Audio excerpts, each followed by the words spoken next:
A company called BlueGen has officially entered the exclusive club of dual-screen e-readers.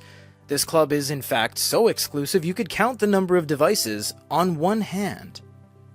Way back when e-readers were incepted, there was a device called the Entourage Edge, which basically kicked off the subsector of dual-screen units. Following that, the Guido was a dual-screen 13.3-inch music tablet, and then moving on to the Lenovo C930 Yoga Book, which the bottom e-paper screen could actually be used as a keyboard. So what is the OKPad? It features a tablet on the top called the SL1069, which is pulled from a pretty vanilla tablet, all things considered. The bottom consists of essentially an Onyx Boox Nova 2 screen. This isn't the latest screen technology either, so there's no Carta 1300 here, unfortunately. So by its nature, it is a hodgepodge that makes up what this device is. But that's not to say that that is a bad thing.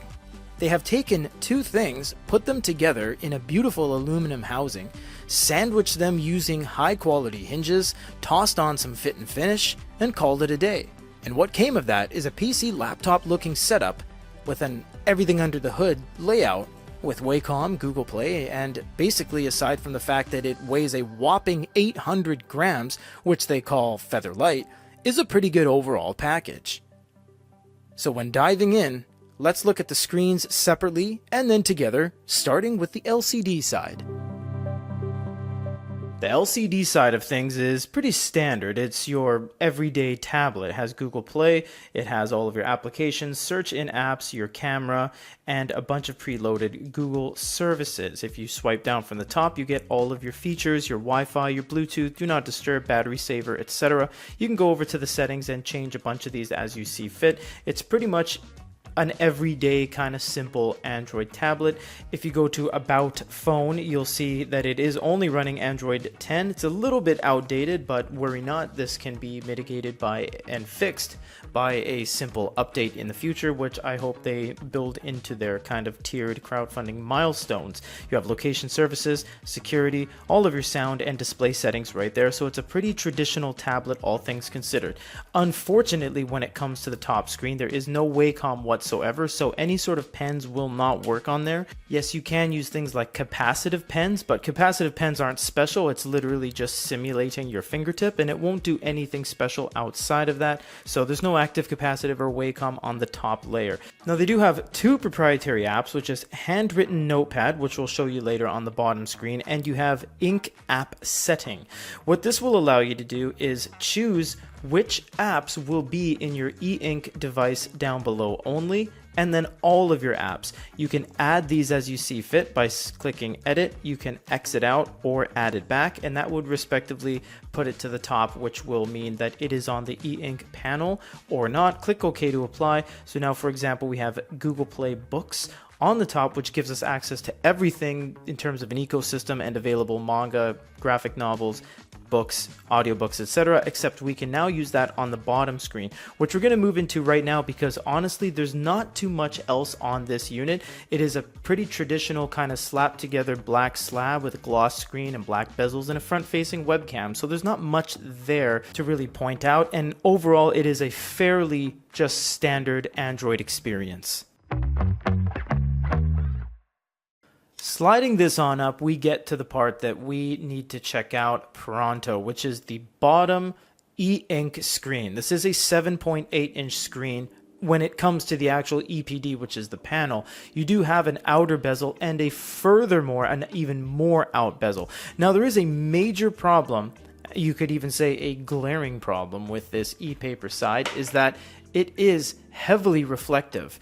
It does not really show the attributes of a traditional e-paper screen because of the fact that it is almost a mirror finish. You can see the light is not being diffused or refracted, instead just being straight up reflective. So in terms of the e-paper screen itself, it is exhibiting something more along the lines of a Xiaomi Ink Palm, which has a glass screen instead of having a anti-glare layer. You could put an additional layer of an anti-glare screen protector on top, but that's just going to add more layers in front of your eyes and the viewable surface.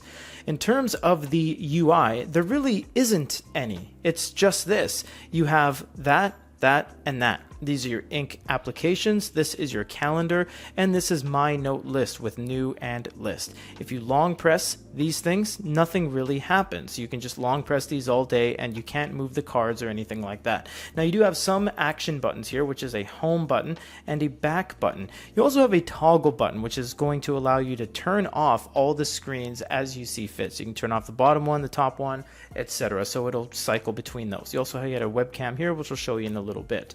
Now the pen. This is a traditional Wacom pen, and there's nothing too amazing about it because it's the same one that's been used since 2013, 2014. So it's going on a decade old. It has an eraser at the back, a traditional tip that Remarkable uses, that Fujitsu uses, Amazon, Kindle Scribe, everyone uses that tip, and a side button. If you don't like that pen, you don't have to use that pen. You can use any pen on the market, like the boox Nova Air 2 pen or anything else that runs Wacom. So you can buy Remarkable 2 marker signature and use it on this. When it comes to the UI, as we said, there's nothing there. There's no drop downs, there's no sidecars, there's no news feed, nothing like that. Let's look at note taking before we go into applications. This is a pretty simple note taking app. You literally just start it up like that. You click new and then it opens up. Shading isn't what you think it is, it's actually the backdrop. Choose shading. So you choose solid horizontal line, blank paper, or dotted line. And that's really it. You get 3 shadings, which are templates. If you choose stroke width, you get 3 line widths. And unfortunately, you don't get any pressure sensitivity. So if I press very lightly or very hard, it is the exact same line on all of those. So unfortunately, there's no pressure sensitivity, although the eraser works pretty well, I must say. You do have eraser as well, which has the thickness of eraser, and you can't use the front tip, which is a little bit of a problem because that means you need an eraser on the back. What I mean by that is if we go like this and use a 70 size eraser, I can't erase anything because I don't have an eraser on this pen. So the pen you use must have an eraser, which is a reverse polarity, so that it will remove the particles instead of adding the particles. From there you get undo, redo, add page, which adds to the next page, 2 out of 2, and then more. More will give you clear this page, save notes as, and delete note. That is it when it comes to the note-taking experience. There's no side elements, you can't open up any palettes, and there's no further kind of features anywhere that will expand into giving you more functionality.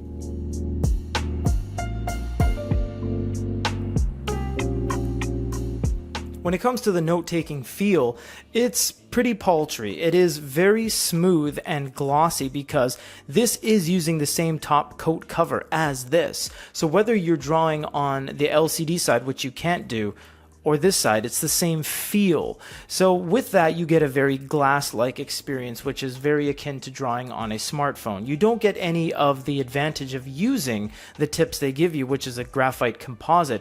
Instead, you're better off using the tips they give you in the secondary box, which are the palm plastic, because you're not looking for writing feel. There's no reverberation, there's no vibration, there's no feedback through the pen like you would get on a Fujitsu, where you get a level of grittiness on the page. All of that is really just lost. It's a very numb experience, and there's no pressure sensitivity to take any account for how hard you press or shading or anything like that. In fact, the angle doesn't really work that well because it kind of cuts out on you if you go at an extreme angle. So the note-taking experience definitely needs one of those crowdfunding milestones to get an update, because with an added palette up top, we're looking at a pretty robust experience if we had different pen drop downs, perhaps some different color variations and things like that. But all of that can be fixed with a simple software update in the future. I really like the fact that you can have both screens on at the same time. So as you can see here, I have my top screen on. I can do anything I want. I can go Google Play, I can go camera, I can go web browser, and that's all good. Now I move it down to the bottom, and they're not connected, the two screens, which is good and bad. It's good because it gives you two separate experiences, but it's bad because there's no synergy. There's no keyboard or anything like that that you can use on the top screen. So it really is just like having two separate devices that are stuck together. Well, with that being said, I can now go to my bottom screen and use it like an e-reader. So I can go to all of the things that I have on my unit, your books, I can get my manga, I can get my books, I can get my editorials, basically anything I want, and I can download it straight to my unit. So I still have my top experience open. Like I said right there, I can go and play games. I can have a passive kind of autoplay game happening on the top, and I have my bottom unit like this so I can read my manga. And the beauty about Google Play Manga, I might add, is if you double tap on the speech bubbles, they actually expand and they don't zoom in. They're a separate rendered image that is perfectly keyed out, so it doesn't get blurry. It just gets bigger and clearer. So it's actually quite nice. Remember, this is a 7.8-inch screen when it comes to the overall experience, so it's very nice how they give you that kind of e-reader / e-note feel just in a kind of sectioned off area. Now there is a downside. Because we don't have any of that UI elements, there's no way to speed this up, aka speed modes. I don't have speed, I don't have A2, I don't have clear, I don't have normal, I don't have anything to make this quicker. It is just going to be as slow as this. Could they add something in the future? Absolutely they can. A simple UI element would allow someone to be able to choose from a top drop down all of their speed modes, which is critical when it comes to ebook readers and e-notes. Going over to a book, this will be the final thing, because that is what e-readers are all about, reading books. And one of the coolest things about this design-wise is you can press this button to turn off this panel, sandwich it closed, not worry about having to interact with the back, and now use this as an ebook reader. You've turned it entirely into an e-reader with no LCD panel active. Alternatively, you can press this button, turn off the EINK screen, and you see that the back screen is now a standalone tablet without you worrying about touching the back. The reading experience is fine, but unfortunately there's no glow light, which is more bad than good. It is good because that means the screen is closer to the surface, although they've kind of destroyed that by having this huge tablet top coat layer on it, which protects the unit, I will admit, but it is a little bit more detrimental to the reading experience. Not only is there a huge drop shadow now that I can't get a flat screen experience, you'll see the drop shadow there, it almost feels like the screen is further away from you. It is still, of course, as we showed earlier, that level of reflectivity. So you can see the film lights in the shot here. It is just very reflective. So it does more detriment than benefits to having this glass layer on top to make it feel like a tablet, but use an e-paper screen. But they're not taking advantage of any of the e-paper elements to it, because it really should have some sort of glow light if they're going to put this top coat layer, or at least have some speed modes so I can maybe change the way it looks like. I can change it into Regal, I can change it into HD, I maybe have IMG 256 on there to make everything nice and smooth. But this really was more of just an accessory annex screen rather than the primary screen.